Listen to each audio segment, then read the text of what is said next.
cake niya, and then we will sing again. After that, for those who have gifts, line up there and then give Sarah. Okay? Namin na yung sequence ng program. Let's pray first. Close your eyes, please. Diyan. Okay, let's pray for Sarah.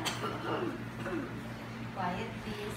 Lord Jesus, we again, another year you have given to Sarah. We pray for wisdom, for good health, and most especially the love that she receives every day from her mom and dad. Thank you, Lord, also for the support that you given them.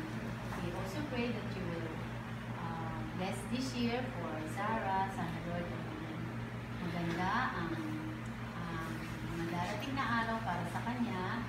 I also pray for the studies. Sana, Panginoon, we thank you even, Lord, for the wisdom na binibigay mo sa kanya, sa kanyang pag-aaral.